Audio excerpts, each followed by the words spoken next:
हरे कृष्णा। श्रीमद् भागवतम के आज के प्रसंग में आप सभी का स्वागत करते हैं। अक्सर प्रश्न होता है हमारा, भगवान हमारे साथ रेसिप्रोकेशन क्यों नहीं इतना करते। हम माला जप इत्यादि करते हैं, भगवान के मंदिर जाते हैं, फिर भी भगवान का प्रेम देखने को नहीं मिलता है।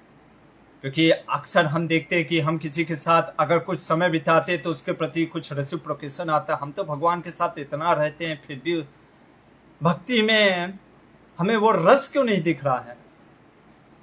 ऐसे ही कुछ प्रश्न आज गोपियों ने पहेली के रूप में, जो रिडल्स होता है, पजल, उसके रूप में कृष्ण से कुछ प्रश्न किए और कृष्ण ने युगों युगों तक आने वाले अनंत भक्तों के लिए ये उत्तर दिया।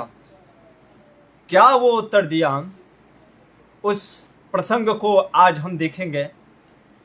यह श्रीमद् भागवतम का 10वें स्कंद का 32वां अध्याय है। रस पंचाध्याय का ये 4वां अध्याय है। जो 29 से 33 जो अध्याय है 10वें स्कंद को, जिसको रस पंचाध्याय कहते हैं, उसका ये 4वां अध्याय। बहुत ही उच्च स्तर का ये प्रेम है।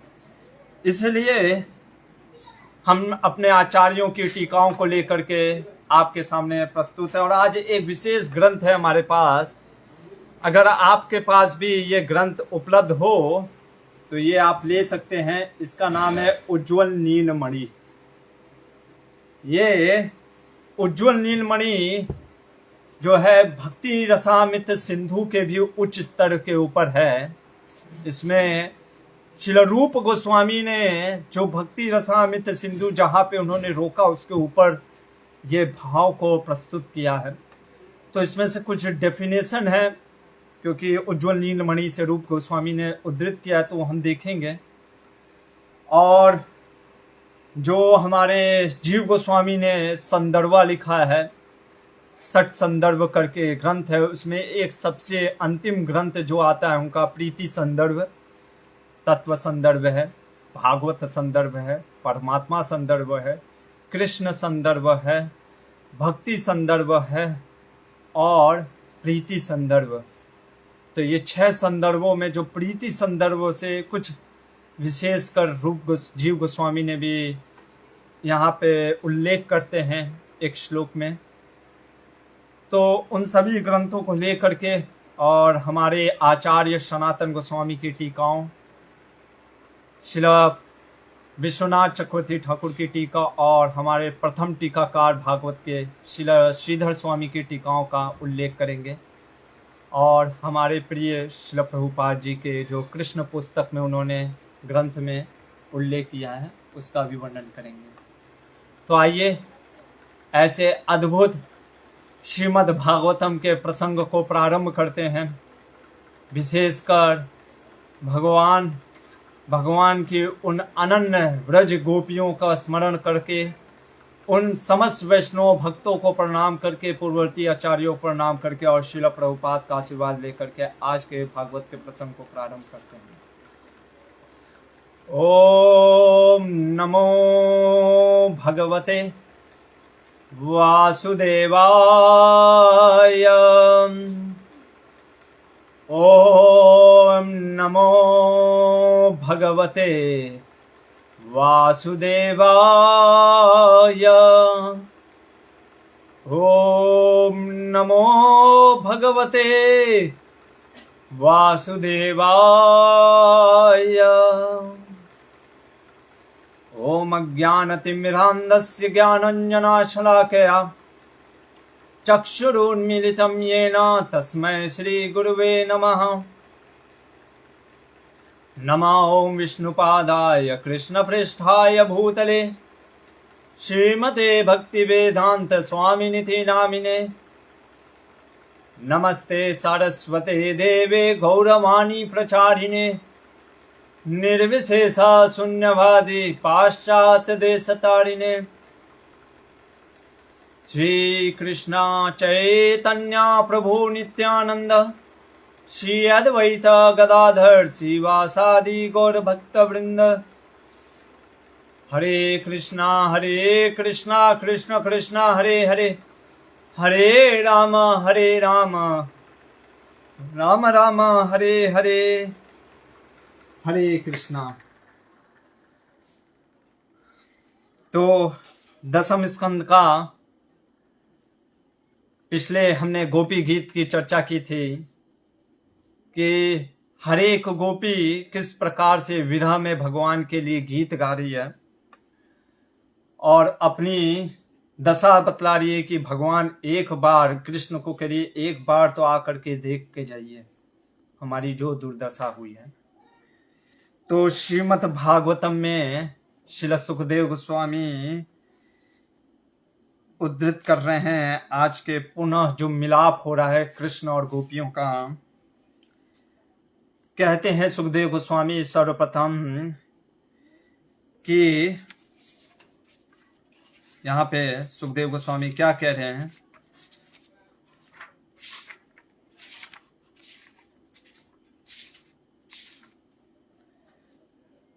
इति गोप्य प्रगायन्त्य प्रलप्यन्तश्च चित्रधा रुरुधुषु स्वरं राजन् कृष्णा दर्शन लालसा। कि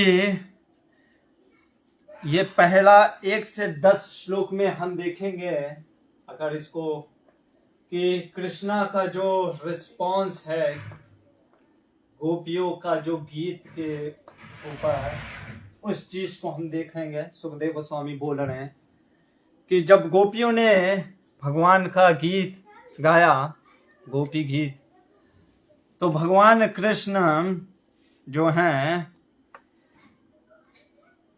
हे परीक्षित, हे राजन, जब इस प्रकार गाकर अपने हृदय की बात को, जो अपने हृदय की बात को गीत के रूप में गोपियों ने प्रस्तुत किया और लालायत, देखिए लालसा, लौल्यम अपि एक मूल्यम, श्रील रामानंद राय का जो कि अभी तिरोभाव दिवस हुआ 20 तारीख को, रामानंद राय जी कहते हैं, चैतन्य चरितामृत में आता है, लौल्यम अपि एक मूल्यम, लौल्यम चाहिए अगर कृष्ण को प्राप्त करना, लालसा, उत्कंठा जो इन गोपियों में उत्पन्न हो गए भगवान को प्राप्त करने के लिए। और यहाँ पे हमारे आचार्य जीव गोस्वामी कहते हैं कि इति कहने का अर्थ है कि रोने लगी जोर जोर से, जैसे आदमी रोता है ना, विलाप करने लगता है, जैसे कोई बिछुड़ जाता है, जैसे किसी की घर में किसी की मृत्यु हो जाती है, या माँ का कोई छोटा सा बेटा जो नन्हा सा मुन्ना कभी मान लीजिए किसी एक्सीडेंट में या किसी नदी में डूब करके जब वो मृत्यु को प्राप्त कर जाता है, तो माँ जैसे छाती पीट पीट करके रोती है, तो वैसे गोपियां विलाप कर करके जोर जोर से स्वर में कृष्णा कृष्णा कह करके जब वो इस प्रकार से वो लालसा में ही रोने लग जाते हैं। और प्रलंपयंतया, अगर यहाँ पे शब्द दिखे प्रलंपयंतया, हमारे आचार्य कहते हैं कि कुछ गोपियां इस प्रकार से विलाप कर रही हैं कि इतने धीरे आवाज निकल ही नहीं रहा है। जब आदमी का जैसे कंठ रुद्ध हो जाता है तो आवाज ना निकलने के कारण, या कुछ गोपियां इस प्रकार से बोल रही हैं कि कुछ समझ में नहीं आ रहा है क्या बोल रही हैं। और ये कारण क्यों है ऐसा है? विरह के कारण, सेपरेशन। तो यहाँ पे पहले श्लोक में हम गोपियों के उन भावों को सुखदेव गोस्वामी परीक्षित राजन से बतला रहे हैं। आगे सुखदेव गोस्वामी अगले श्लोक में क्या कह रहे हैं? कहते हैं सुखदेव गोस्वामी जी कि सौरी, यहाँ पे शब्द सौरी करके, क्योंकि कृष्ण जो सूरसेन वसुदेव जो कि सूर्यसेन के पुत्र हैं और वसुदेव के पुत्र जो कृष्ण हैं सौरी, या एक प्रकार से सुखदेव गोस्वामी भी गोपियों के प्रेम को देख करके, उनके उस विलाप को देख करके भगवान पे आरोप लगाने लग गए। वो भी कातर हो गए, गोपियों का प्रेम देख करके भाव में आ गए हैं कि सही में अरे ये कृष्ण अगर गोप जाति के होते ना तो गोपियों का ऐसा दुख देख ही नहीं सकता व्यक्ति, जो जिस जाति का या जो जिस स्वभाव का होता है वो समझता है। लेकिन यहाँ पे सुखदेव गोस्वामी ऐसे कह रहे हैं कि अरे वो तो सिटी वाले हैं ना, गांव के स्त्री का जो रोना है वो कैसे समझेंगे। तो एक प्रकार से आरोप आक्षेप लगाते हुए यहाँ पे सुखदेव गोस्वामी कहते हैं कि वो नहीं समझ सकते क्योंकि सौरी बुच्छौरी, वो सौरी हैं, वो सूर्यसेन के वंशज हैं। और फिर लेकिन जब भगवान को देखते हैं कि वो प्रकट हो गए, और भगवान कैसे प्रकट होते हैं, कहते हैं पीतांबर धरा, वो भगवान का रूप का वर्णन करने लग गए कि जब भगवान गोपियों के इस कातर जो विलाप को देख करके भगवान जिन्होंने पीत वस्त्र पहने हैं और गले में वनमाला को धारण किए हैं, वो जो कि काम, यहाँ पे शब्द आ रहा है कि मनमत मन मथा, अरे काम को भी जो हो वशीभूत कर दे, कामदेव को भी, पूरी दुनिया काम से पीड़ित है और उस कामदेव को जो पीड़ित कर दे, ऐसा भगवान का वो रूप। क्योंकि ये रूप जो गोपियों के नेत्रों से सुखदेव गोस्वामी कृष्ण को देख रहे हैं, ये भी एक भाव लिया जा सकता है। इसलिए सुखदेव गोस्वामी वो भगवान के रूप का दर्शन करते हुए कह रहे हैं कि हसी धारण सम्या मना मुखाम्बुजा, जो मुख उनका अंबुजा, अंबुजा कहने का मतलब है कमल के जैसा खिला। तो भगवान का जो चेहरा खिला हुआ था, हंसी थी, वो हंसी के साथ भगवान वहां पे प्रकट होते हैं उन गोपियों के सामने।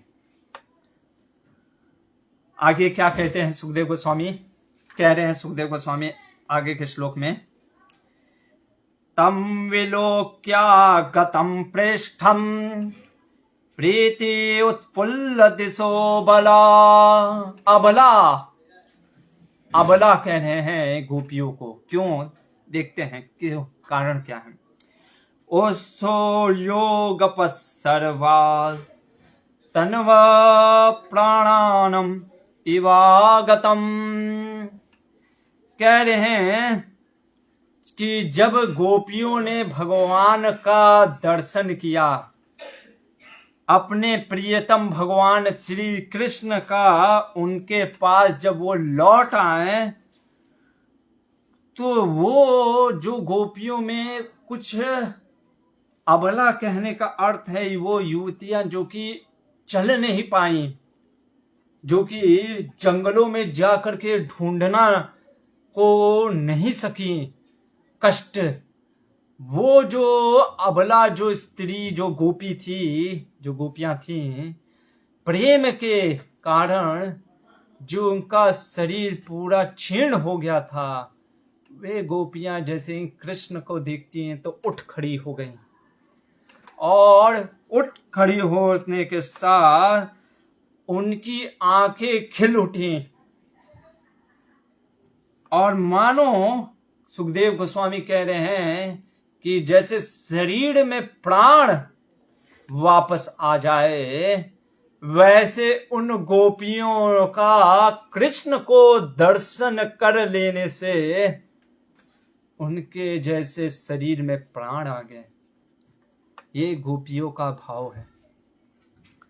और यहाँ पे वल्लभ संप्रदाय के वल्लभाचार्य जी कहते हैं कि जब भगवान आए तो गोपियां जो खड़ी हुई, इसमें कौन सा बड़ा आश्चर्य की बात है। तो इसलिए कहते हैं कि अरे कोई स्त्री या कोई व्यक्ति जिसका प्राण बस एक सांस बचा है, वो आदमी खड़ा हो सकता है। कई बार हम देखते हैं किसी व्यक्ति को नींद में रहता है, गहरी नींद में, उसको तुरंत खड़ा करिए, खड़ा हो पाता है? नहीं हो पाता है। यहाँ पे तो मृत अवस्था में कोई व्यक्ति पड़ा हो और उसको आप तुरंत खड़ा करने के लिए कहिए, पर यहाँ पे हम देखते हैं गोपियों का भाव कि गोपियां यहाँ पे मृत हो गई हैं, मृत अवस्था में पहुंच चुकी हैं, फिर भी भगवान का दर्शन करके यहाँ पे गोपियां खड़ी हो गई। अब यहाँ से जो चौथा श्लोक है, हमारे जीव गोस्वामी, सनातन गोस्वामी ने कुछ बताया है कि ये किन किन गोपियों ने क्या दर्शन किया।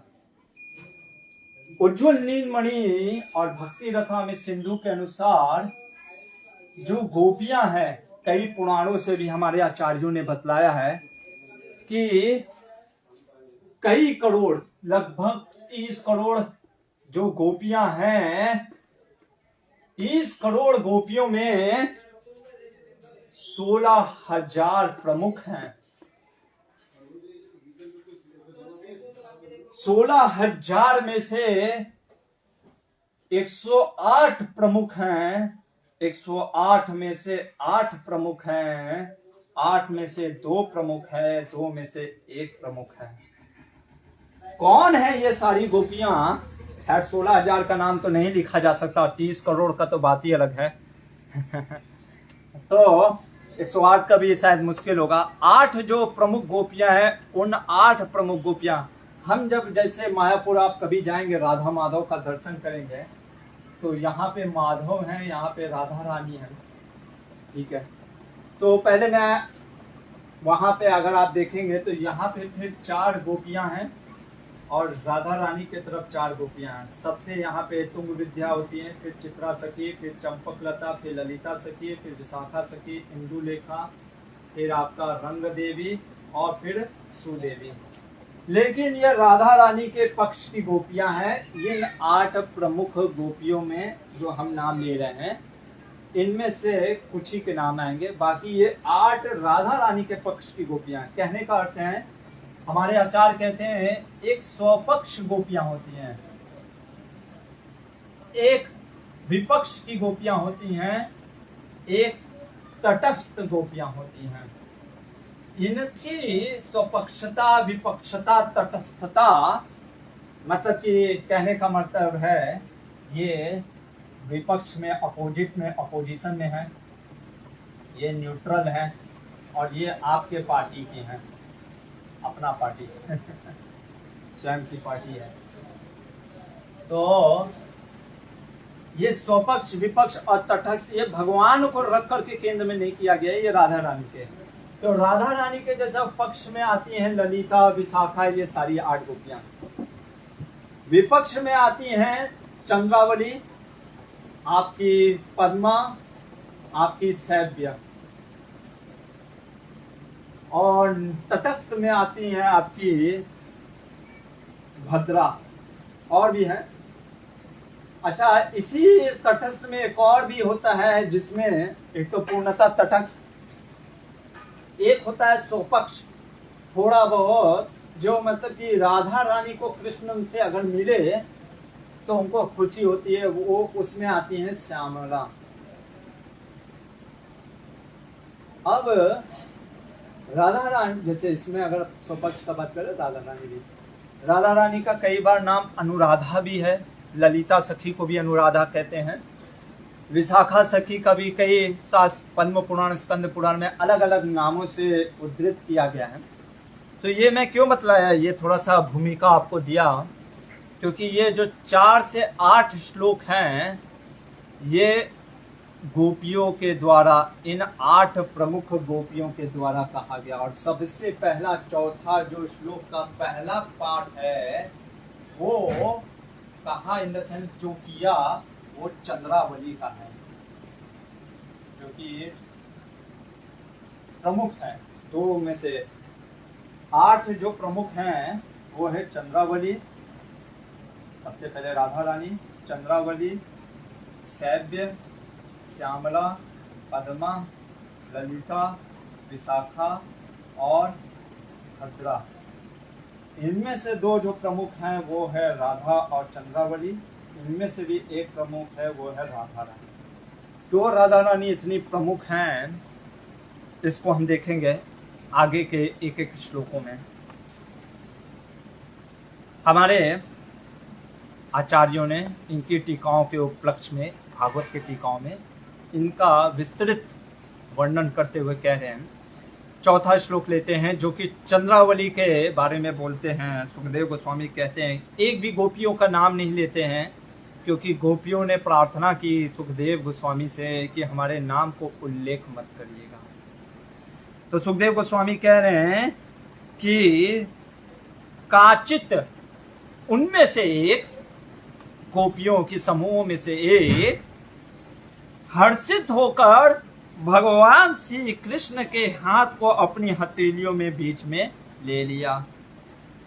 कर अंबुजम, अपने हाथ को, भगवान के हाथ को अपने हाथ में ले लिया।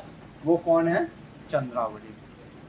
चंद्रावली जो है वो राइट विंग, यानी इंग्लिश में राइट विंग कहते हैं और हिंदी में दाक्षिण्य भाव। ये शायद आपने पढ़ा होगा भक्ति रसामृत सिंधु में, नहीं पढ़ा तो शायद देख लीजिएगा भक्ति रसामृत सिंधु में कि ये क्या होता है। ये भाव की गोपियां ये कहती हैं कि कृष्ण, हम कृष्ण के हैं। इनका भाव क्या होता है कि कृष्ण के हम हैं, कृष्ण के हम हैं, ये इनका भाव होता है। तो इसलिए ये जो चंद्रावली ने क्या किया, अपना हाथ भगवान के हाथ में रखा। अच्छा, उसी श्लोक का आधा में क्या कहते हैं कि काचित आधार, और दूसरी गोपी ने चंदन लेप से विभूषित उनकी भुजा अपने कंधे पर रख ली। कि भगवान का जो हाथ है, जो चंदन से लेप था, उसको अपने कंधों पे रख लेना। ये किस गोपी का था? चौथा श्लोक का दूसरा भाग। ये श्यामला सखी, श्याम सखी, श्यामा सखी या श्यामला सखी, कुछ भी नाम देते हैं कई बार। तो ये क्योंकि स्वपक्षा भाव की थोड़ी सी है राधा की तरफ, ये भी आपका लेफ्ट विंग में आती है। लेफ्ट विंग मतलब ये हो गया वाम में भाव, ये दक्षिण भाव होता है, और एक लेफ्ट विंग यानी इसको कहते हैं वाम भाव। इसमें क्या होता है, इसमें गोपियां ये सोचती है नायिका कि जो कृष्ण हैं वो मेरे हैं, वो मतलब कृष्ण मेरे हैं।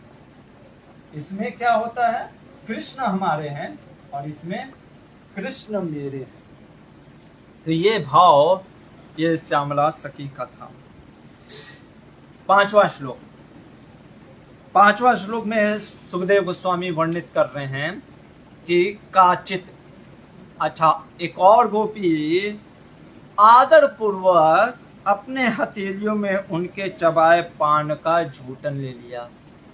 कि भगवान ने, ठीक है, आदर पूर्वक, क्योंकि ये गोपियों का जो भाव होता है ना, जो ये राइट विंग की जो चंद्रावली की गोपियां हैं, उनका भाव कैसा होता है, वो ये सोचती हैं कि कृष्ण हमारे हैं और कृष्ण के हम हैं। इसलिए वो प्रेम, वो वाम मतलब कि मान इनके अंदर जो होता है वो तुरंत शांत हो जाता है, या वो मान कर नहीं पाते हैं।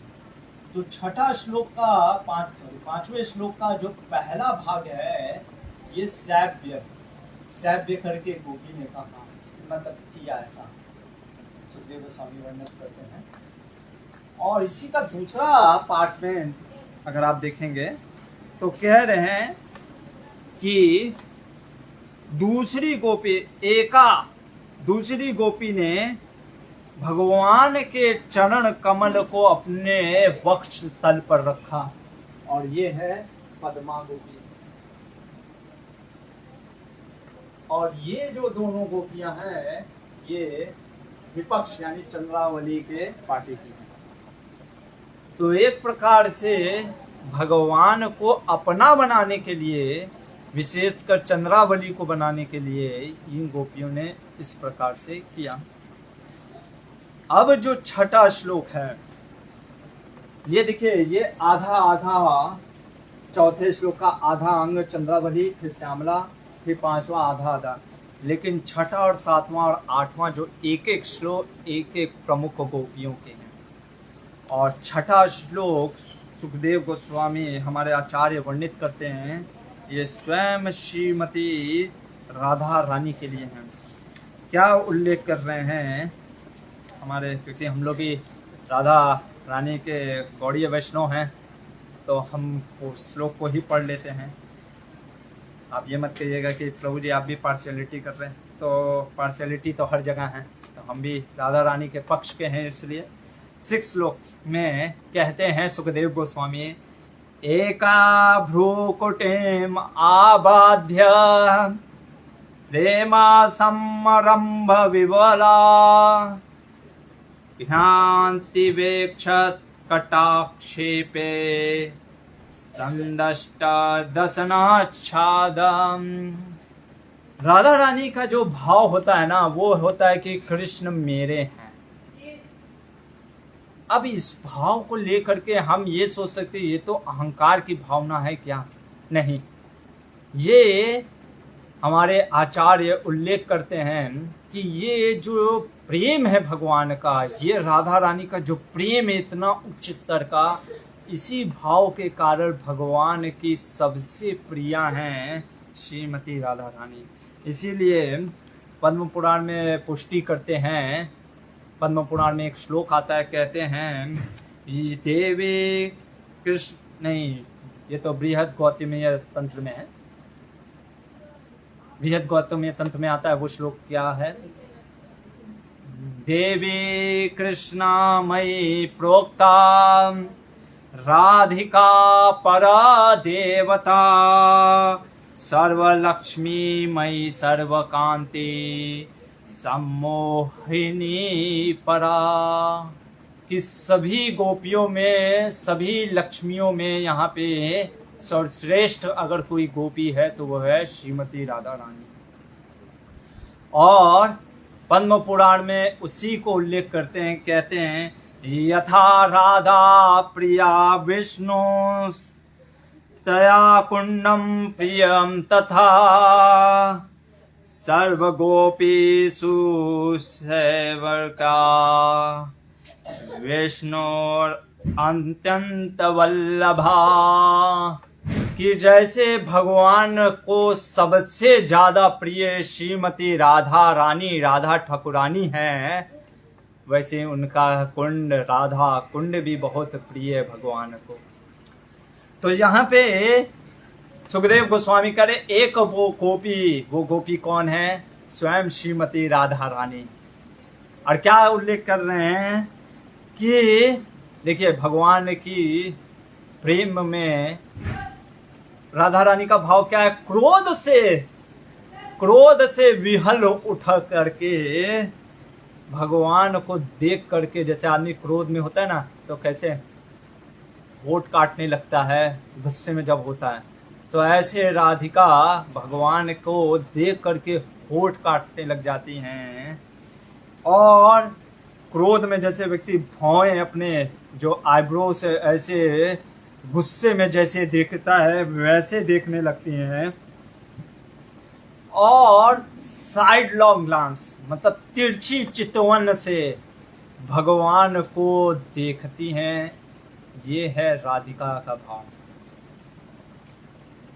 हमारे आचार्य इस पे बहुत सुंदर टीकाएं करते हैं और विशेषकर जीव गोस्वामी कहते हैं कि इस श्लोक में जो शब्द आया है क्या कि भकुटी बाध्य घनंती कहने का मतलब हर्ट करना, इसका मतलब ये है कि ऐसा नहीं कि भगवान को जा रही है चाकू मारने, घायल करने, ऐसा नहीं। वो अपने तिरछी चितवन से भगवान को घायल कर रही हैं, काम से पीड़ित करके। और कहते हैं क्योंकि राधा रानी का वाम्य भाव होने के कारण ये लव इन एंगर, ये प्रेम जो है ये क्रोध में प्रेम है भगवान के प्रति। और इसके उपलेख में जीव गोस्वामी एक सुंदर सा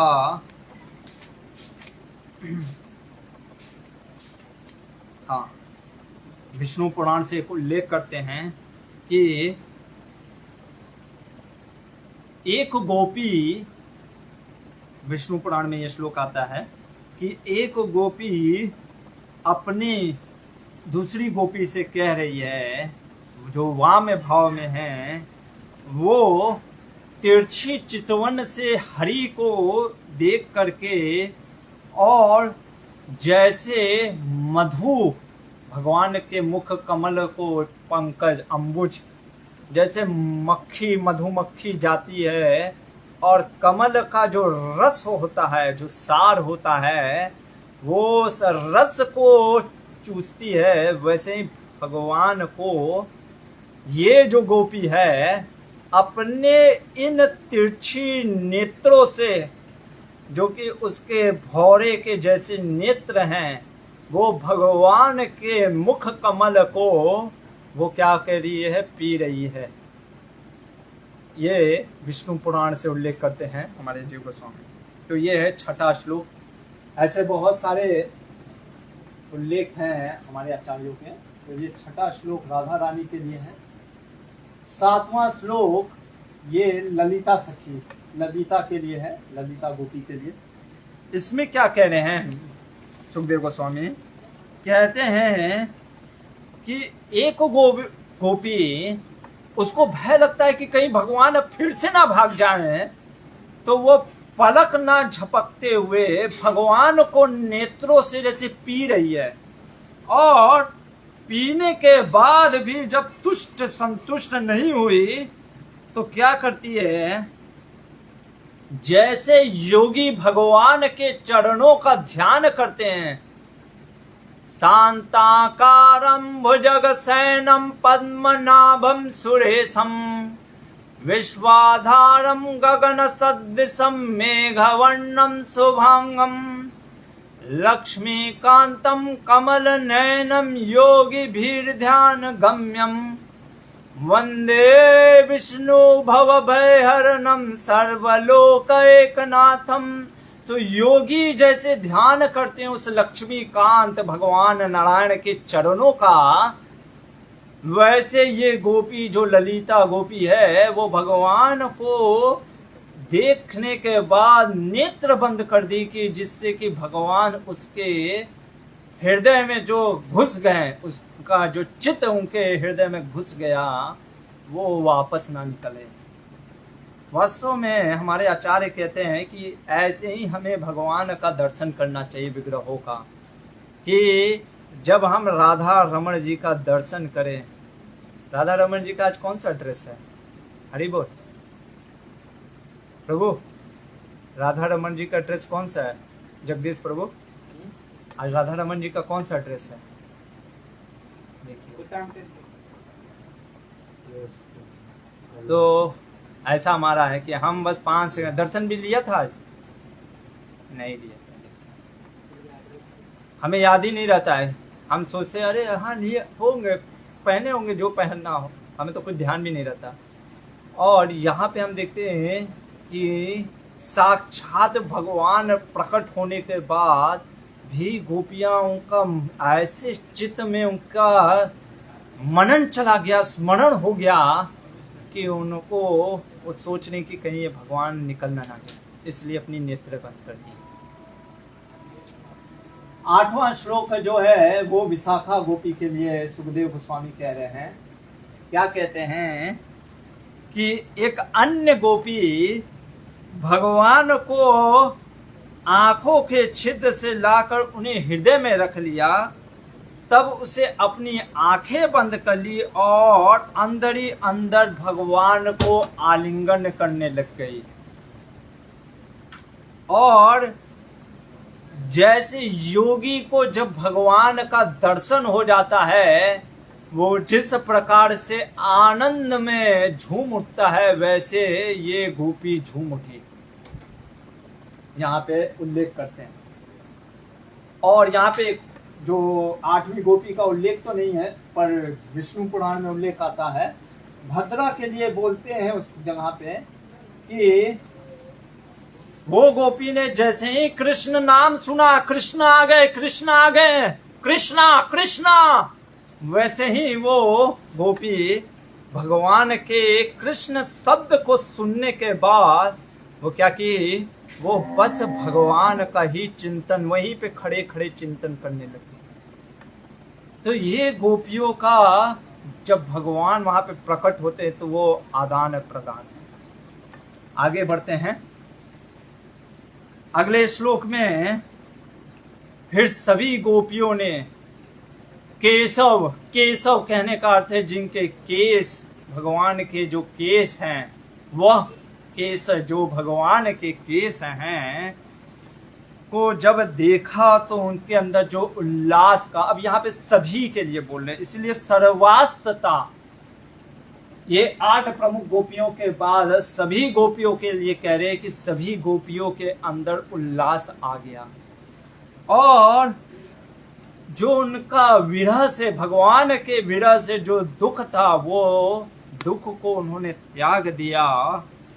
और जैसे सामान्य व्यक्ति आध्यात्म में जब वो आनंद, आध्यात्मिक रूप से जब कोई व्यक्ति, जैसे कोई होता है ना एक नया भक्त, जब किसी महान भक्त जैसे श्रील प्रभुपाद जैसे महान भक्तों का आश्रय मिल जाए तो कैसे उसका मन प्रफुल्लित हो जाता है, वैसे इन गोपियों का मन उल्लास से, सारे विरह के दुख उन्होंने त्याग करके भगवान की तरफ दौड़ गए।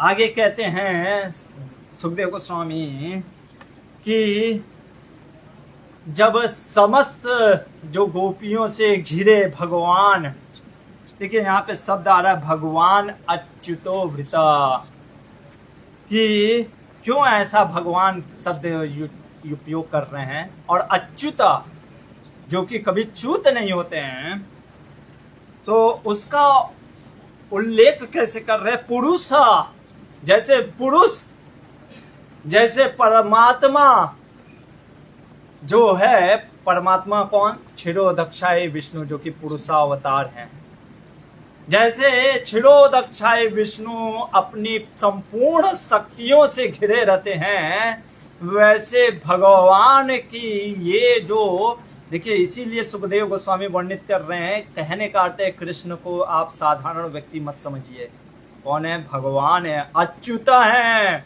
कभी च्युत नहीं होते हैं। और जो उनके सामने जो समूह में जो सारी गोपियों ने जो घेरा है, वो कौन है, भगवान की शक्तियां हैं। ऐसा नहीं है कि ये कोई साधारण स्त्री है, शक्तियां हैं भगवान की। तो उन्होंने जो घेरा, तो भगवान ऐसे लग रहे हैं जैसे परमात्मा अपने संपूर्ण शक्तियों से घिरे। अब यहाँ पे बतला रहे हैं कि वहाँ का वातावरण, और जब भी सुखदेव गोस्वामी कुछ भी वर्णन करते हैं तो वहाँ के हवा, पानी और उस स्थान का वर्णन करते हैं। और कहते हैं कि फिर उन गोपियों ने उस सर्वशक्तिमान भगवान कृष्ण को क्या की, गोपियों ने यमुना के तट पर ले गई। अभी आप कह सकते हैं भगवान, अरे वो तो यमुना के तट पे ही थे, हमने तो सुना जगू कि वो यमुना के तट पे थी, 31वें अध्याय का 48वां श्लोक। तो फिर कैसे हो सकता है कि फिर वो यमुना के तट पे ही थी, फिर यमुना के तट पे, तो कहने का अर्थ है कि दूसरे तट पे ले गई, यमुना के दूसरे तट पे। और उस तट का भाव देखिए कि वहां पे जो पुष्प कुमुद जो कि रात्रि को खिलते हैं, उन कुमुद के पुष्प से जो सुगंध बह रही है, यानी हवा बह रही है। अच्छा, हवा ज्यादा जोर से नहीं बह रही क्योंकि भौरे भी मंडरा रहे हैं पुष्प पे, क्योंकि अगर हवा जोर से बहेगी तो क्या भौरे मंडराएंगे? नहीं मंडराते हैं, पुष्पों पे उड़ जाते हैं। तो भौरे भी मंडरा रहे हैं, यानी मंद हवाएं चल रही है। जल कैसा है? जलाशय यमुना का जल है जो कि शीतल है, क्योंकि शरद ऋतु का वर्णन कर चुके हैं पहले। रात की वो शरद ऋतु की पूर्णिमा की वो रात्रि है, इसीलिए यहाँ पे देखिए कह रहे हैं शरद चंद्रा सुसन। अब यहाँ पे कहने का अर्थ है कि चंद्रमा पहले तो पूर्ण है, ठीक है, उस पूर्ण चंद्र की जो चांदनी के कारण वहां अंधकार भी दूर हो गया। एक तो ये, दूसरा चीज वो चांदनी पूर्णतः चांदनी देने के कारण वो शीतलता भी प्रदान कर रही है और वो मन को आकर्षित कर रही है ये चांदनी। और कह रहे हैं कि देखिए यमुना, यमुना का एक नाम है कृष्णा, क्योंकि उसका वर्ण जो है कृष्ण के जैसा है, कृष्ण वर्ण, और नाम भी कृष्णा है। तो इसलिए वो क्या है, कह रहे हैं कि कृष्ण की सखी हो गई। तो वो जो कालिंदी यमुना ने क्या किया, बालुओं का जो ढेर था, रंगमंच तैयार कर दिया भगवान के और उन गोपियों के रास के लिए। आगे कहते हैं सुखदेव गोस्वामी 13वें अध्याय में 13वें श्लोक में कह रहे हैं, जब गोपियों ने भगवान को देखा तो ऐसा लगा कि उनकी सारी इच्छाएं पूर्ण हो गई और अपने कृष्ण के लिए, इसलिए देखिए स्वयं अपने कृष्ण के लिए वो क्या किए, उत्तरी जो होता है हमारा, जैसे स्त्रियों का जो ओढ़नी कहते हैं, जो कि गोपियों ने इतना विलाप किया था, उनके नेत्रों से आंसू बह जाने के कारण जो आंखों के काजल थे वो बह गए हैं, जो उनके वक्ष स्थल पे जो कुमकुम लगा था वो बह गया। तो एक प्रकार से वो जो उनकी ओढ़नी भी थी वो भी भींग गई थी, और जो कुमकुम था, जो सैफ्रॉन डस्ट था उनके वक्ष स्थल का, वो उस पे लग गया था ओढ़नी में। वो ओढ़नी सारी की सभी गोपियों ने क्या किया, या तो एक ही जगह पे पाइलअप करके वहां पे उच्च स्थान सिंहासन बनाया कि कृष्ण यहाँ पे बैठे, या अलग अलग दल के, जैसे मैंने बताया राधा रानी का दल, चंद्रावली का दल, ऐसे जो अलग अलग दल थे, हमारे आचार्य कहते 16,000 जो दल था, और उन 16,000 दल में हजारों जो गोपियां हैं, तो ऐसे ऐसे दल की सभी गोपियों ने सीट बनाया कि सभी कृष्ण को बुला रही है बैठने के लिए। और इसीलिए यहाँ पे शब्द आ रहा है विधुता हित रुजा मन रथ अंतम श्रुतया यथा ययु, कि वो भगवान जो कि उनके आत्म बंधु थे, आत्मा के प्रिय थे, वो सभी स्थान पे जा करके या तो एक ही जगह पे या सभी दलों में विभु हैं, भगवान हैं, जा करके बैठते हैं। और जब, इसलिए अगले श्लोक में ही वर्णन आ रहा है, भगवान स ईश्वरो, वो ऐसा कर सकते हैं, ईश्वर है, भगवान है, सट ऐश्वर्य से पूर्ण है, और इसलिए वो भगवान वहां पे बैठ जाते हैं। और कहते हैं सुखदेव गोस्वामी कि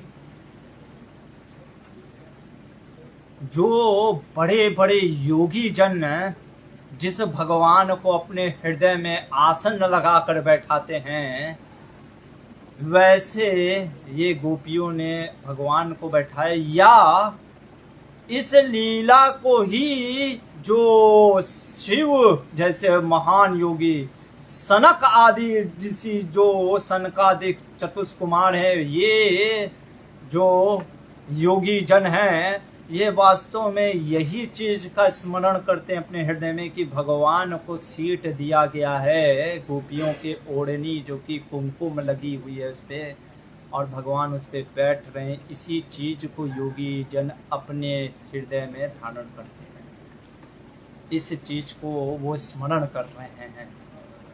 और गोपियों ने क्या किया, गोपियों ने, सभी गोपियों ने या सभी ने या भगवान एक जगह बैठे हैं, तो उन गोपियों ने भगवान के अपने हाथ, भगवान के हाथ और पांव अपनी गोद में लेकर के दबाने लगे और कहने लगे कितने कोमल भगवान के हाथ और पांव हैं, और इस प्रकार से बोलने लग गई।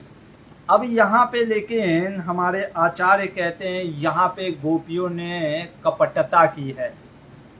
वास्तव में गोपियां जो भगवान के हाथ पैर दबा करके जो कह रही ना कि अरे कितने कोमल है, सुंदर हैं, वो प्रशंसा इसलिए कर रही है क्योंकि उनके अंदर क्रोध भरा हुआ है। क्यों क्रोध भरा हुआ है? क्योंकि वो कह रहे हैं कि देखो पहले तो ये हमें दर्शन दिए हैं, फिर दे करके भाग गए हैं, और फिर आए हैं अपने चितवन से हमारे अंदर काम की पीड़ा को जगा रहे हैं। मान लीजिए कोई कहे अरे वो आपके वक्षस्थल से लगा कुमकुम पे जब बैठ गए हैं तो वो तो आपका स्वयं पहले से काम पीड़ित हैं। यहाँ पे काम वो भौतिक कामनाओं को नहीं समझना चाहिए, आध्यात्मिक कामना है। तो यहाँ पे हमारे जीव गोस्वामी कहते हैं कि इस प्रकार जो गोपियां हैं अपने जो भाव को छिपाते हुए इस प्रकार से बोल रही हैं, और इसको भक्ति रसामृत सिंधु और उज्ज्वल नीलमणि में हमारे आचार्य कहते हैं ये हो गया अवहितम। अवहितम करके भाव होता है, अवहितम। अवहितम कहने का अर्थ है कि भाव आपका दूसरा होता है। जैसे आपको क्रोध आ रहा है पर क्रोध को छिपा करके प्रशंसा करना, ओ हो आप कितने अच्छे हैं, तो जैसे ये कपट का भाव।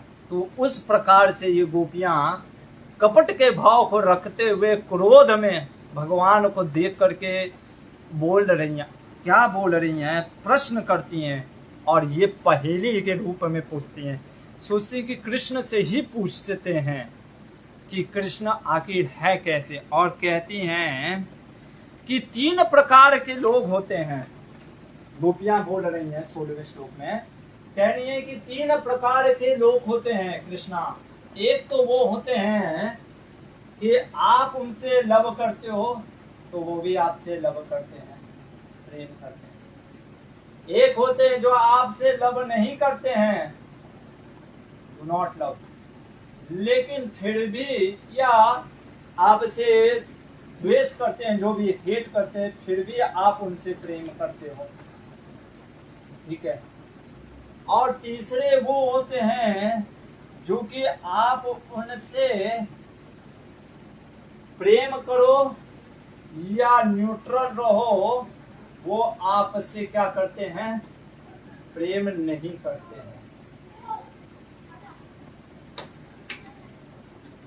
कहने का अर्थ है कि गोपियां कह रही हैं कि कुछ लोग होते हैं, श्लोक में कह रही हैं कि कुछ लोग प्रेम के बदले प्रेम करते हैं, कुछ लोग प्रेम जो लोग उनके शत्रु भी होते हैं और उदासीन होते हैं उनसे भी प्रेम करते हैं, और कुछ लोग जो होते हैं वो स्नेह नहीं जताते हैं, चाहे उनसे आप प्रेम करो या ना करो। इनडायरेक्टली पूछ रही है कृष्णा तुम किस में आते हो। और मान लो गोपियां कह रही हैं कि देखिए प्रेम तो नहीं करते, प्रेम में भी 2 मान लीजिए, कंडीशनल और अनकंडीशनल, ठीक है। अभी कृष्णा कहें, मान लीजिए गोपियां कहें कि अगर भगवान हमसे कंडीशनल प्रेम करते हैं, मतलब कुछ हेतु के लिए, तो फिर भगवान छोड़ के क्यों चले गए हमें दुख? क्योंकि देखिए, जिसको अगर हेतु रहता है ना, वो कभी दुखी नहीं लेगा। उसको कुछ इच्छा है, कांक्षा है, तो वो आपको बुरा भला कभी नहीं बोलेगा। इसीलिए लोग साधु के पास आते नहीं, क्योंकि साधु को कुछ इच्छा नहीं होता, वो मुंह पे डायरेक्ट बोल देता है। और जो कर्मी लोग होते हैं, जो भौतिकवादी, उनको आपसे कुछ चाहिए रहता है, इसलिए वो आपकी हाँ हाँ हाँ हाँ, एक बार इच्छा पूरा हुआ, फिर आप गए अपने रास्ते, हम अपने रास्ते। तो ऐसा दिखता नहीं है। अनकंडीशनल लव तो हो ही नहीं सकता। अनकंडीशनल लव होता तो हमको छोड़ के कैसे चले जाते? लगता है कंडीशनली कुछ लव है। अच्छा, ये सोचते हैं कि कहीं हमसे भगवान हेट तो नहीं करते, उदासीन नहीं, उदासीन कैसे रहते हैं? उदासीन रहते तो हमारे से आदान प्रदान क्यों करते? हेट करते? हमने तो ऐसा कुछ कार्य नहीं किया कि हमसे हेट करें, तो ये भी नहीं लग रहा है। और क्या भगवान मतलब कि ऐसा है ही क्या नेचर? कृतज्ञता, अकृतज्ञ, मतलब कि कोई इनके अंदर कृतज्ञता की भावना नहीं है कि कोई इनसे प्रेम कर रहा है फिर भी? तो चलो कृष्ण से ही पूछते थे। तो ये है गोपियों का प्रश्न। अब कृष्ण क्या बोल रहे हैं, भगवान क्या बोल रहे हैं? भगवान कहते हैं एक एक चीज, लव के बदले लव। कह रहे हैं कि जो प्रेम के बदले प्रेम कर रहा है, वो वास्तव में प्रेम है ही नहीं, वो तो बिजनेस है। प्रहलाद महाराज कहते हैं 7वें स्कंद में नरसिंहदेव को, नरसिंहदेव कहते हैं कि मांगो प्रहलाद, कुछ तो मांगो मुझसे। प्रहलाद कहते हैं कि नरसिंहदेव, मैं बनिया हूं क्या, बिजनेसमैन वाला हूं क्या, कि आपको मैं बिजनेस कर रहा हूं, आपको इसलिए प्रेम कर रहा हूं कि कुछ बदले में चाहिए। तो इसलिए भगवान यहाँ पे कहते हैं ना तत्र सौहार्दम धर्म। अरे ना तो सौहार्द है, ना तो प्रेम है, ना तो धर्म है। अगर कोई आपसे, तो कोई कह सकता है कि अरे भाई प्रेम के बदले प्रेम कर रहा है, कम से कम कुछ तो धर्म का पालन कर रहा है। तो भगवान कह रहे वो धर्म भी नहीं है, क्योंकि वो जो धर्म भी कर रहा है वो अर्थ को पाने के लिए, कुछ कामना की इच्छा के कारण कर रहा है। तो उसका धर्म भी तब तक है जब तक उसका अर्थ की पूर्ति नहीं हुई, काम की पूर्ति नहीं हुई, इसलिए वो धर्म में भी नहीं गिना जाएगा। इसलिए भगवान कह रहे हैं 17वें श्लोक में, ना तत् सौहार्दम धर्मम, ना तो वो मित्रता है, ना तो वो धर्म है। तो भगवान इसको रिजेक्ट ही कर रहे कि ये तो प्रेम ही नहीं है। और पूरी दुनिया उसी पे चल रही है। 18वां श्लोक। अब भगवान कह रहे कि जो लोग दो प्रकार के होते हैं, जिनसे कोई प्रेम नहीं भी करता है फिर भी वो प्रेम करते, करुणा। एक तो जो होते साधु, जो करुणा, जैसे प्रहलाद महाराज, ठीक है ना, करुणा के वश वो प्रेम करते हैं, वो आपके सुहृदम है, ठीक है ना। 18वां श्लोक इसका वर्णन करना है। और दूसरा चीज कह रहे हैं माता पिता जैसे हो गए, पुत्र के लिए प्रेम करते हैं, ठीक है ना। अभी लेकिन इसमें इनका धर्म है गृहस्थ धर्म, लेकिन इन दोनों में भी करुणा वाला सबसे ऊपर है, क्योंकि ये अपना समझ रहा है, ये तो मेरा अंश है, मेरा पुत्र। ये जो साधु, जो करुणा का भावना लेकर के रहता है, जो ये सोचता है कि सभी जीव परम भगवान के अंश हैं, वो करुणा के माध्यम से वो जो प्रेम करता है उसमें सुहृदम भी है, और वो तो आत्म धर्म है, वो तो धर्म का सबसे उच्चतर धर्म है। तो यहाँ पे भगवान कह रहे हैं। और इस श्लोक में आप देखिए तो इस श्लोक में भगवान कह रहे सुमध्यमा, कहने का मतलब कि गोपियों को कह रहे हैं जिनकी मध्यम भाग बहुत सुंदर है। कहने का अर्थ है कि भगवान कह रहे अरे गोपी, तुम ना तो इसमें आती हो ना तो इसमें आती हो, बल्कि मैं तो तुमसे प्रेम भी नहीं किया फिर भी तुम मुझसे प्रेम कर रही हो, तुम तो उच्चतर स्तर की भक्त हो, वास्तव में तुम तो बहुत उच्च स्तर की प्रेमी हो। तो गोपियां ऐसी हैं, भगवान प्रेम करे या ना करे, जैसे वो श्री चैतन्य शिक्षाष्टकम में 8वां जो श्लोक है, महाप्रभु कहते हैं आश्लिष्य वा पादताम पिनष्टु माम, तो उस प्रकार से भगवान यहाँ पे उल्लेख करते हैं। और 19वें श्लोक में अब यहाँ पे भगवान कहते हैं कि कुछ लोग होते हैं, 4 प्रकार के लोग होते हैं जो कि आप उनसे प्रेम करेंगे तो भी वो आपसे प्रेम नहीं करेंगे। कौन? पहला आत्माराम। आत्माराम मतलब वो हो गए जो कि आध्यात्मिक, जैसे कि सुखदेव गोस्वामी आत्मा, क्योंकि उसको वो आत्माराम संतुष्ट है, अपनी आत्मा ही में संतुष्ट है, तो उसको दुनिया से लेना ही देना नहीं। तो आप उससे प्रेम करिए या मत करिए, वो तो संतुष्ट है। तो एक तो आत्माराम हो गए। दूसरा हो गया आत्मकामा, जिनको तो कामना तो बहुत है लेकिन उनकी कामना पूर्ति हो गई। जैसे बड़े बड़े लोग बिजनेसमैन होते हैं, ठीक है, अब उनको वेल्थ की जरूरत नहीं है, पैसे की जरूरत नहीं है कि आपसे कुछ पैसे चाहिए कोई गरीब से, ठीक है, तो वो आप गरीब अगर उनसे प्रेम भी करेगा तो भी प्रेम नहीं करेंगे। हाँ, पर उनका प्रेम आत्मा में नहीं है, एक्सटर्नल चीज में। आत्मकामा। तीसरा हो गया कृतज्ञ। कृतज्ञ मतलब कहने का अर्थ है कि उनसे प्रेम किया पर उनको पता ही नहीं कि हाँ भाई हमसे कोई प्रेम किया है, इसलिए वो जानते नहीं है, इसलिए वो प्रेम नहीं करते हैं। और चौथे हो गए गुरुद्रोह। गुरुद्रोह कहने का अर्थ है कि यहाँ पे गुरु शब्द से लिया जाता है, हमारे आचार्य कहते हैं कि जो भी, जैसे यहाँ पे शिला जीव गोस्वामी कहते हैं, विश्वनाथ चक्रवर्ती ठाकुर कहते हैं कि गुरुद्रोह में उन सभी को लिया जाता है जो कि आपके भजनम जानन्ति न कृतम तद भजनम जानन्ति अकृतज्ञ और अकृतचेत अकृतज्ञ ध्वजो हिसा। कहने का अर्थ है कि वास्तव में कृतज्ञ भी है, लेकिन कृतज्ञ से भी एक ऊपर हो गया गुरुद्रोह। इसमें क्या है, ये व्यक्ति जानता नहीं है कि मेरे प्रति इसने प्रेम किया, इसलिए ये व्यक्ति क्या है ना, इसके ऊपर आपने उपकार किया फिर भी वो उपकार तो मानता भी नहीं है, वो जान रहा कि आपने प्रेम में किया फिर भी वो प्रेम नहीं करता, और दूसरा तो वो आपसे नफरत करता है, हेट करता है, वो चौथा हो गया। तो भगवान इसका उत्तर, इस तीसरे वाले का उत्तर लास्ट में क्यों दे रहे हैं ऐसे, कि भगवान मान लीजिए कह रहे हैं कि तुम जो गोपियों मुझे सोच रही हो कि मैं ये हूँ कृतज्ञ हूँ, मैं वास्तव में नहीं हूँ। अब हमारे आचार्य कह रहे हैं गोपियां ये जानती थी कि ये ना तो आत्मा, देखिए गोपियां भगवान को भगवान नहीं समझती, तो वो ये सोचती कि ये तो आत्मा राम आत्मा काम है ही नहीं, क्योंकि इसको हमारे साथ संग करने से इसको प्रेम मिलता है, तो ये आना आत्मा राम है ना आत्मा काम है। गोपियां सोचती थी कि ये कृतज्ञ हो सकते हैं, हो सकता है भगवान को पता नहीं कि हम उनसे कितना प्रेम करते हैं, लेकिन गोपियों ने कहा कि इतना सुंदर उत्तर दे रहे हैं भगवान, इनको नहीं पता है, तब ये कौन से कैटेगरी में आ रहे हैं, गुरुद्रोह में। गोपियां ने दूसरे को, एक दूसरे को इशारा करते हैं, कहते हैं समझ गए सब लोग, समझ गए ना कि कौन से कैटेगरी में आ रहे हैं भगवान।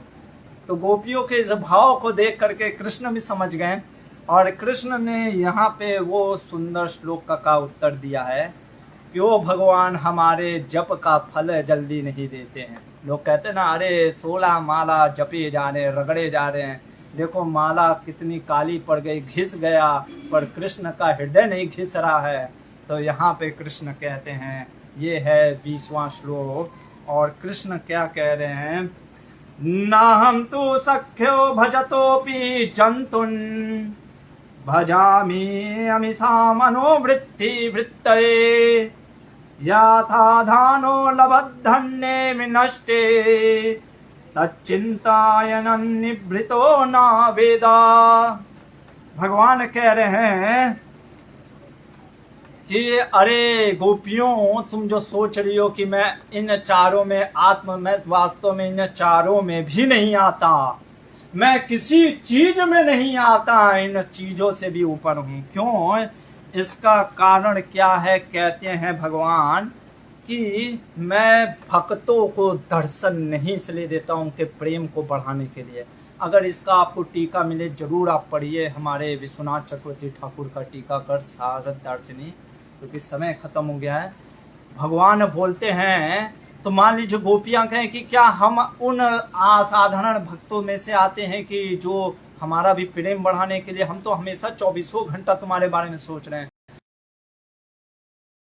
कितना मैं वो मोबाइल खरीद लेता, एप्पल का मोबाइल ले लेता और रात भर भूख प्यास से वो छोड़ देता। वही भगवान करे एक निर्धन व्यक्ति को धन मिल जाए और फिर धन नष्ट हो जाए। तो वास्तव में हमने देखा है भूख प्यास वो भूल करके, जैसे कोई लंपट व्यक्ति स्त्री के चक्कर में पड़ता है ना, और फिर वो स्त्री छोड़ के चली जाती है, दिन रात वो भूख प्यास को भूल करके उसी स्त्री के बारे में सोचता रहता है। वैसे ही भगवान कहते हैं कि मैं तुम्हारा प्रेम बढ़ाने के लिए, क्योंकि मैंने तुम्हें दर्शन दिया, फिर दर्शन हटा करके मैंने फिर क्यों किया कि तुम्हारा वो उच्चतर स्थिर प्रेम। भगवान कहते हैं मैंने गीता में बोला ये यथा माम प्रपद्यन्ते, मैं झूठ बोलूंगा क्या? मैंने बोला ना कि ये यथा, तो ऐसा नहीं है कि मैं दर्शन दिया और दर्शन जिसको नहीं दे रहा हूँ तो रेसिप्रोकेट नहीं कर रहा हूँ। मेरा रेसिप्रोकेशन थोड़ा सा उल्टा है, मैं टेढ़ा हूँ, मैं सीधा नहीं हूँ ना, इसीलिए भगवान टेढ़े हैं। तो इसलिए भगवान कहते हैं कि मैं दर्शन इसलिए नहीं देता क्योंकि प्रेम को और कार्य करने के लिए। इसीलिए नारद मुनि को पहले स्कंद में हमने देखा कि भगवान दर्शन दे करके फिर चले जाते, कहते कि तुम्हारे प्रेम को गाढ़ करने के लिए मैं चला जाता हूँ। इसलिए भगवान शुरुआत में हमें कुछ टेस्ट देते हैं भक्ति में, फिर वो हमें रुला देते हैं। कि हम भी सोचते यार वो जो टेस्ट था शुरुआत में, जो जप में आनंद आता था, वो जप में आनंद नहीं आ रहा। वास्तव में हम अभी भी जप कर रहे हैं, इसका मतलब है कि कृष्ण का हमारे ऊपर कृपा है। नहीं तो जप करना, वास्तव में इस कलयुग में हरि नाम का कीर्तन करना, हमारे एक आचार्य बोलते हैं हरे कृष्णा कृष्ण कृष्ण हरे हरे, हरे राम राम राम हरे हरे। इस सिर्फ महामंत्र को एक बार कोई सुन लिया, 108 बार भी नहीं बोलते, एक बार भी कोई सुन लिया, the most fortunate soul in this world. लेकिन हमको नहीं समझ में आता है क्योंकि भगवान हमारे प्रेम को बढ़ाना चाहते हैं, इसलिए कहते हैं अरे एक ही माला सुना है और सुनो और सुनो। नहीं तो एक पे अगर हम एकदम आनंद में नाचने लगेंगे तो हो सकता है हम छोड़ देंगे ना। इसलिए भगवान हमारे आनंद को बढ़ाने के लिए करे और सुनो, एक नहीं 108 सुनो, ये कारण है। तो यहाँ पे भगवान उस चीज को बोलते हैं और कहते हैं भगवान, मान लीजिए गोपियाँ कहे कि हम भी क्या साधारण भक्त में से हैं, तो भगवान कहते हैं अरे तुम जो गोपियाँ हैं तुमने तो सब कुछ त्याग दिया, लोक धर्म त्याग दिया, वेद धर्म त्याग दिया, पति पत्नी और बंधु पिता माता सभी को त्याग करके तुम जिस प्रकार से मेरे लिए आई हो। इसलिए भगवान श्लोक में कह रहे हैं, 22वें श्लोक में कहते हैं भगवान कि ना पारे हम निर्वद्य संयुजाम स्वसाधु कृत्यम विबुधायुषापि च या मां भजन्दो जरगेह सिंखला संवृश्चय तद्व प्रतियातु साधुनाम। भगवान कहते जो मैंने ये यथा माम प्रपद्यन्ते बोला था ना, वो टूट गया हे गोपियों, वो टूट गया क्योंकि मैं तुम्हारे प्रेम के बदले में तुम्हें प्रेम नहीं दे सकता जो तुमने प्रेम किया। क्योंकि तुमने तो अपने पिता, अपने पति, अपने पुत्र, बंधु, सखा सभी को त्याग दिया, जिसको त्यागना असंभव है। अरे बड़ा सा बड़ा योगी भी नहीं त्याग पाता है। मैं भी अपने पिता पुत्र को, अपने भाई को नहीं त्याग सकता, मैं अपने यशोदा मैया को नहीं त्याग सकता उनके प्रेम को। लेकिन तुम गोपियों ने सबको छोड़ करके मुझसे प्रेम किया।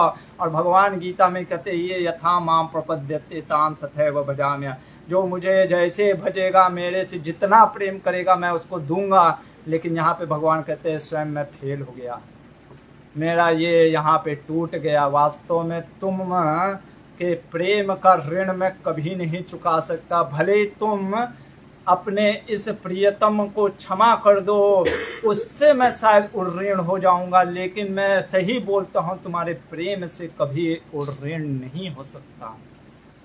ये है ब्रज की गोपियों का प्रेम, जिसको और भगवान हमारे विश्वनाथ चक्रवर्ती ठाकुर कहते हैं ना तो कभी भूत में ऐसा कोई भगवान का जैसा भक्त हुआ है गोपियों के जैसा, ना वर्तमान में कोई है, ना भविष्य में कोई ऐसा होगा जो गोपियों के जैसा भगवान को प्रेम कर सकेगा।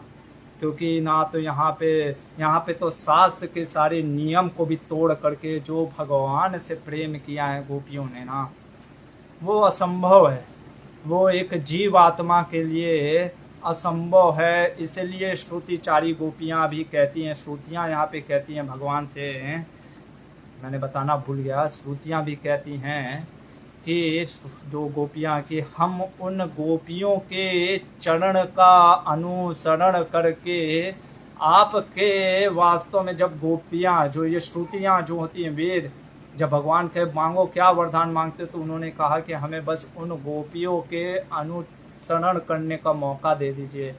और ये गोपियाँ कहती हैं उन गोपियों के अनुसरण, रजिता राधा इत्यादि सखियों के अनुसरण करके जो हमको प्रेम समझ में आया, हम समझ गए कि गोपियों का प्रेम इतना उच्च कोटि का है जिसको भगवान भी नहीं ऋण चुका सकते। यहाँ पे स्वयं भागवत में भगवान बोल रहे हैं। और उस ऋण को ना चुका पाने के कारण भी भगवान क्या करते हैं, वो महारास जो नृत्य है वो उसका कल हम भागवत में उल्लेख करें। हरे कृष्णा। ग्रंथराज श्रीमद् भागवतम की जय। श्रील प्रभुपाद की जय।